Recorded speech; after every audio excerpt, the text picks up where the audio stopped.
Hi, good evening, everyone. Today I want to talk about life after the removal of a gallbladder. Now, like there are many unnecessary C-sections, there are also many unnecessary gallbladder removals, and that continues to be a business. There are many a times where we have to have the gallbladder removed when the gallstones become too big, when they block the bile duct. It can cause serious pain to the patient, and it can also cause very harmful effects if the gallbladder is not removed at that point. But there are so many people, I'm saying thousands and thousands of people around the world who go in for gallbladder surgery every year, and many of them are unnecessary.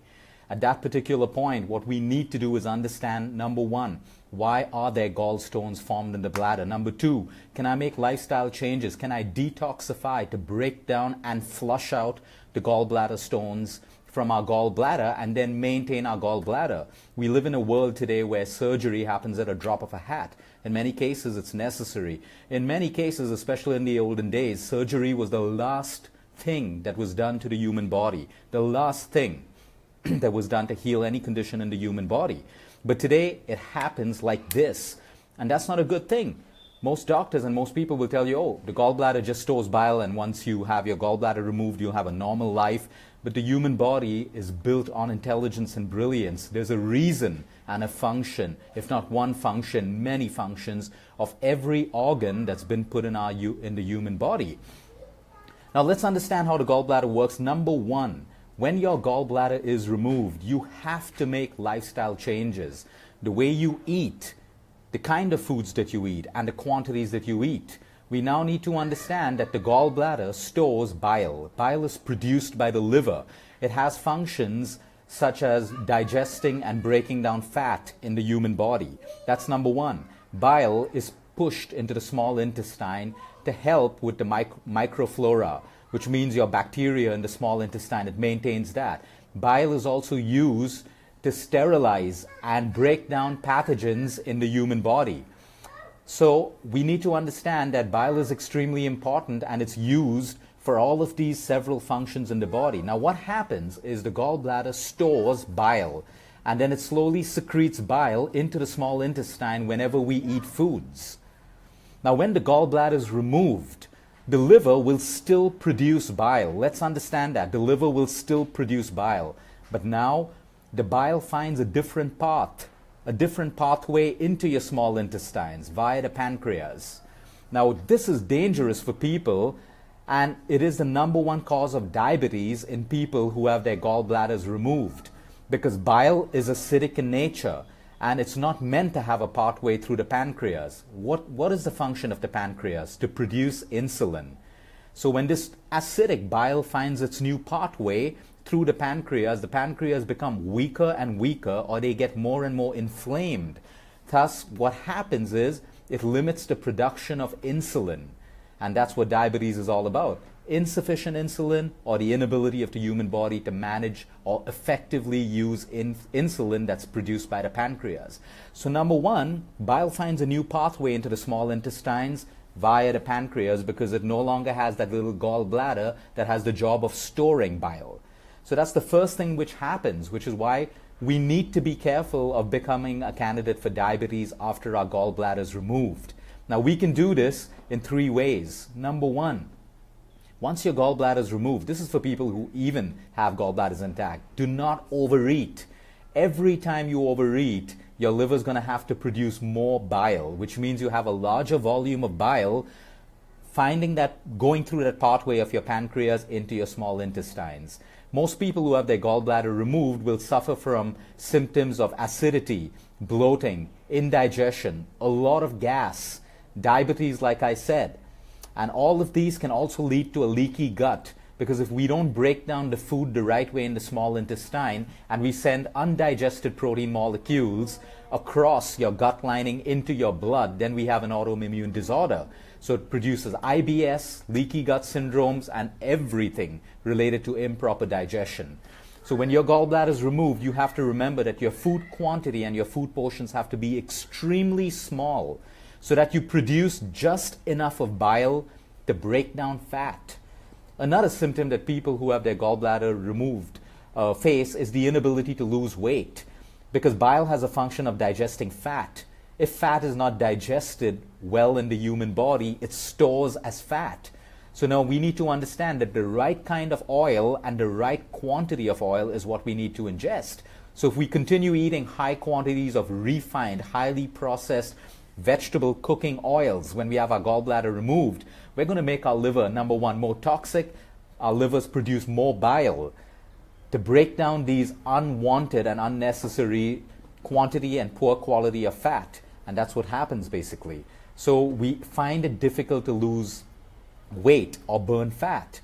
Okay, the next thing, pathogens. There are pathogens and germs and bacteria in our stomach all the time, and we produce the right amount of stomach acid to sterilize or the right amount of bile. So we need to be very, very sure that we have the right amount of bile going into our intestines to break that down.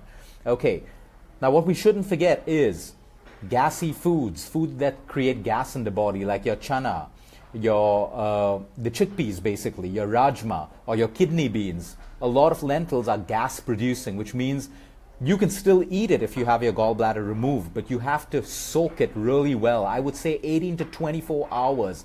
Wash it really well, soak it in warm water, change the water, and then soak it again. And before you cook it, wash it really well, and then pressure cook it with some amount of spice like black pepper, a little bit of turmeric, or a little bit of cardamom as well, because that helps you to break down the gas in this. Because you have to remember that gassy foods, with the bile being produced in your liver, it's going to be difficult for your digestive system to digest it. So it's not that you can't have it, but you got to eat it the right way in small portions. It's a myth that you should eat every 2 hours, especially for someone who has their gallbladder removed. You need to follow the cycles of nature. You need to follow the circadian rhythm of the body. If you're the person who eats breakfast, lunch, dinner, and an evening snack, then that's what you should do. You have a breakfast, you complete digestion, full digestion, then you have your lunch, then you have your evening snack, and then you have your dinner. The problem with eating every 2 hours is you never give your digestive system a break. It is a myth that your metabolic rate and you will lose weight faster when you eat every 2 hours. The problem is your stomach is constantly producing acids. Your liver is constantly producing bile. Every time you eat, it never gets a chance to break and complete its process of digestion. So in nature, we're not designed to eat every 2 hours. Look around at animals and birds and everyone else. No one eats every 2 hours except as human beings, because it is produced in social media. The media and the food lobbies make us believe that eating every 2 hours is right to us. How do you sell more food to people? By making people eat more and more frequently or more and more quantities of food. We have to follow the cycle of nature. You have to finish the complete digestion of your breakfast before it's time for lunch, and then maybe your evening snack and your dinner. But this habit of grazing on nuts and seeds and snacks and all of these little things in between never gives your digestive system a break. And we produce more and more bile, making our systems more and more acidic. And especially for someone who has a gallbladder removed, you will create more inflammation in your pancreas and become a candidate of diabetes at some point. So these are the precautions that we need to take care of. Good quality fats. You can eat fats. Fats are required for the human body. Very, very important to lose weight, to produce hormones, to make you feel good, to give your brain energy. But the right quantity and the right type of fats is extremely, extremely important. The saturated fats that come from cookies and cakes and pastries and all of the packaged foods does detrimental damage to your gallbladder, to your liver, to your pancreas, to your intestines, to your entire body. Now, if you had your gallbladder removed and you think, oh, I'm fine and everything's going to be normal, I encourage you to think the very fact that you had your gallbladder removed means you have a problem with your liver, which means you have a very acidic body. You know, we live in a world where we treat a symptom, the symptom is treated, and for the next few months or years, we believe that we're all fine. But the symptom is the human body doing the right thing at the right time, always. Get the gallbladder removed if you have to, but treat your liver. The very fact that you had gallstones and you needed to surgically remove your gallbladder means you have a problem with your liver and a highly acidic body. How do gallstones form? when our blood is so alkaline, it starts robbing salts and bicarbonates from your gallbladder, which is used to break down gallbladder stones. But because we have an acidic body created by an acidic lifestyle and choices, we leach these alkaline buffers and phosphate salts from your gallbladder. And those stones become harder and harder. They become calcified. They become cholesterol stones, and they become bigger and bigger because you don't have the alkaline salts that your gallbladder naturally produces to keep stones small and flush it constantly out of your system. So just removing your gallbladder doesn't give you a free ticket of good health. You need to check your liver. You need to detoxify your liver. You need to detoxify your gallbladder. There are so many of you watching this right now who have passed out through a detoxification, through a gallbladder detoxification program. You'll have passed out hundreds and hundreds of little green gallstones.